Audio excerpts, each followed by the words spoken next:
Afadhali bwana Kisweta nimekukuta.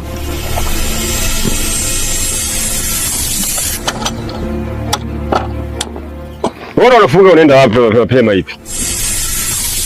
Unafuata nini nyumbani kwangu mapema hii yote hii? Hakuna nitakifuata zaidi yako. Nina shida na wewe.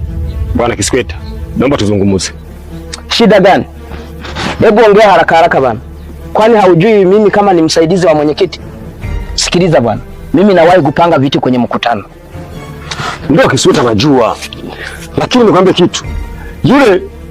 Yule sote ni mpumbavu. Anashinda kuniamini mimi Kisuto.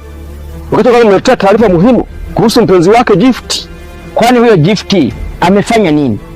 Na taarifa hizo zinahusu nini? Mbera alinipa barua nipeleke kwa Amenya.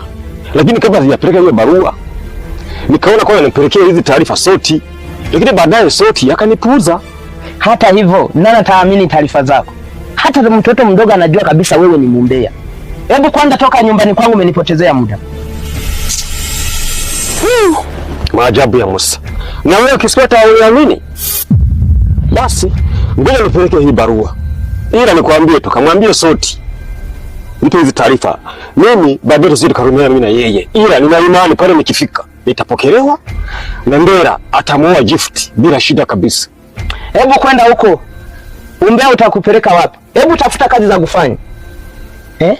Na unajua kabisa umbea hauna nanili, hauna hata passion, hauna chochote. Unavaa nguo za kuchanika tu kila siku, hata mbuzi huna. At least kidogo ungekuwa unaongea, unakuwa ni mumbea, unamiliki hata magari, unamiliki magorofa. Wewe tu ni umbea, ndio maana ni kwa kweli. Wewe kione na nanili yake.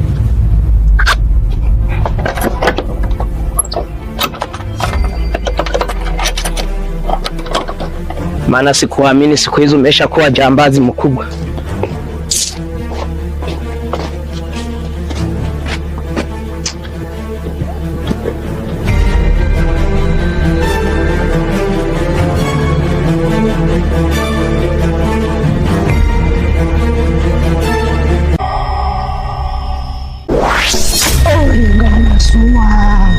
Furaha yetu, Olinga Masua, maisha yetu, Olinga Masua, furaha yetu.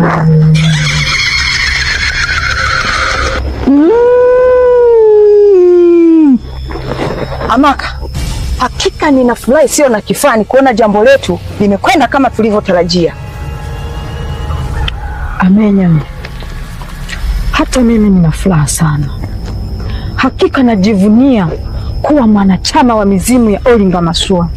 Jambo gumu limekuwa jepesi kama kumsukuma mlevi.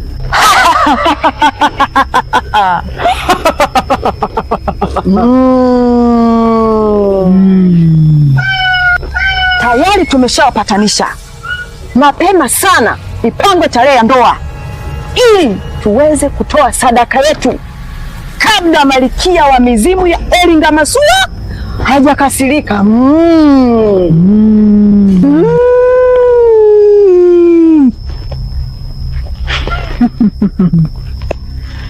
Ni kweli bado tuko ndani ya muda. Hata hiyo mimba na mtoto kuja kuzaliwa tutakuwa bado hatujachelewa. Kumbuka tageti yetu ni mtoto. Sawa. Tunatakiwa kuwawekea ulinzi wa kutosha, maana hao ndio wamebeba uhai wetu.